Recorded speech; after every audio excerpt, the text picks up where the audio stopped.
ठीक है। ऑल राजस्थान संविदा टैक्सी यूनियन आज हड़ताल पे है। इनका कहना है कि हमने सरकार को 4 साल से ज्ञापन देते आ रहे हैं, लेकिन हमारी आज तक सरकार न वार्ता के लिए बुलाई है, न कोई बात हुई है। सभी अधिकारियों से मिले, इनका कहना है जो अधिकारी गाड़ी लगाता है खुद के पास, अगर बिना परमिशन के, बिना अनुमति के गाड़ी हटा भी देता है। इनका यही कहना है कि पहले नोटिस दिया जाए, फिर उसके बाद गाड़ी हटाई जाए। इससे कई भाइयों को बेरोजगारी का सामना करना पड़ रहा है। आज हमारे साथ अध्यक्ष जी हैं, इनसे जानते हैं कि क्या मांगे हैं और क्यों आज हड़ताल पे कर रहे हैं। आज हमने हड़ताल नहीं करी। पहली बात तो आज हम केवल इसलिए यहाँ इकट्ठे हुए हैं कि हम सरकार से वार्ता करना चाहते हैं और सीएम साहब से मुलाकात करना चाहते हैं, क्योंकि हमने विभिन्न माध्यमों से 4 साल से हम लगातार लग रहे हैं कि हमारी सीएम साहब से बात हो, क्योंकि हमें इतना तो भरोसा है कि अगर सीएम साहब से हमारी एक बार वार्ता हो गई तो हमारी मांगों पे भी उचित कार्रवाई हो जाएगी।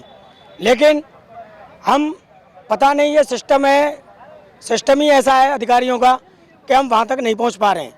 आज भी हमारा प्रमुख उद्देश्य है कि मीडिया के द्वारा हम सीएम साहब तक मैसेज पहुँचाएं कि हम उनसे एक बार बात करना चाहते हैं।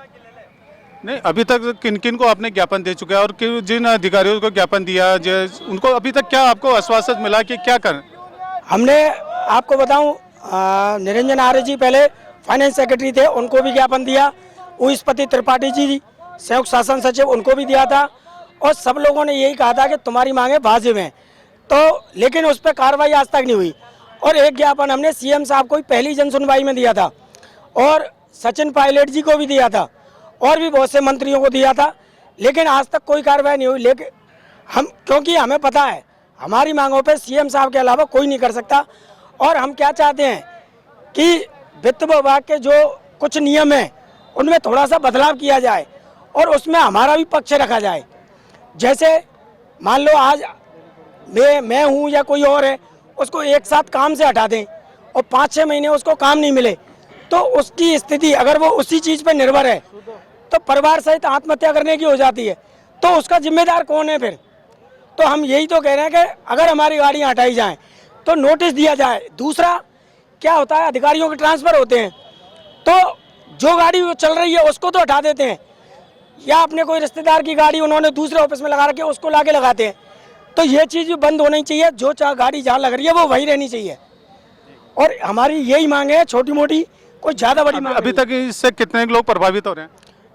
राजस्थान में कम से कम 20 से 25 हज़ार गाड़ियाँ हैं हमारी, और लगभग पूरे राजस्थान से आज लोग आ रहे थे, लेकिन मैंने मना कर दिया।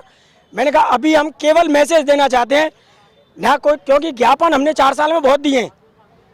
अगर उन ज्ञापनों पर ही कार्रवाई हो जाएगी तो भी बहुत है, क्योंकि हमारा मांग पत्र 4 साल से एक ही है। केवल इसमें 1500 किलोमीटर के 40,000 बोले, और पहले हमारे 1500 के 30,000 थे 4 साल पहले, जो कि अब तक धीरे धीरे करके सरकार ने 27,900 रुपये तक बढ़ाए।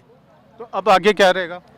आगे यही रहेगा। हम तो पहली कोशिश यही है कि सीएम साहब से हमारी मुलाकात हो और उनको हम बताएं, क्योंकि सीएम साहब ने कहा था कि आप लेते लेते थक जाओगे, मैं देते देते नहीं थकूंगा।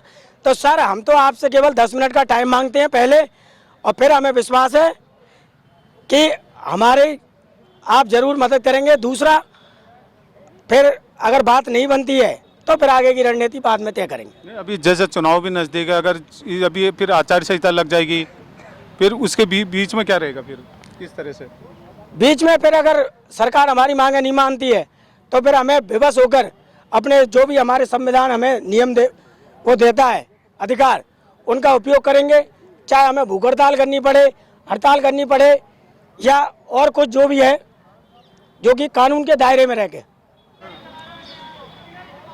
जब हम इन ड्राइवरों से बात की, इनका यही कहना था कि अधिकारी है ना गाड़ी का मिसयूज करते हैं, संडे को भी बुलाते हैं, उसका हमें कोई एक्स्ट्रा पैसा नहीं देते और घूमने के लिए निकल जाते हैं। इसको बच्चों को स्कूल छोड़ने के लिए भी हमें जाना पड़ता है, मैडम की सब्जी लाने के लिए भी हमें जाना पड़ता है, और हमें इसका कोई अन्यथा भुगतान नहीं दिया जाता, और जिससे हम काफ़ी परेशान हैं।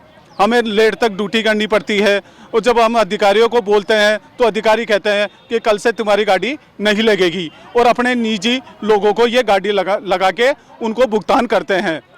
वीडियो जर्नलिस्ट मालचंद गोस्वामी के साथ गणेश यादव, थिंक 360 जयपुर।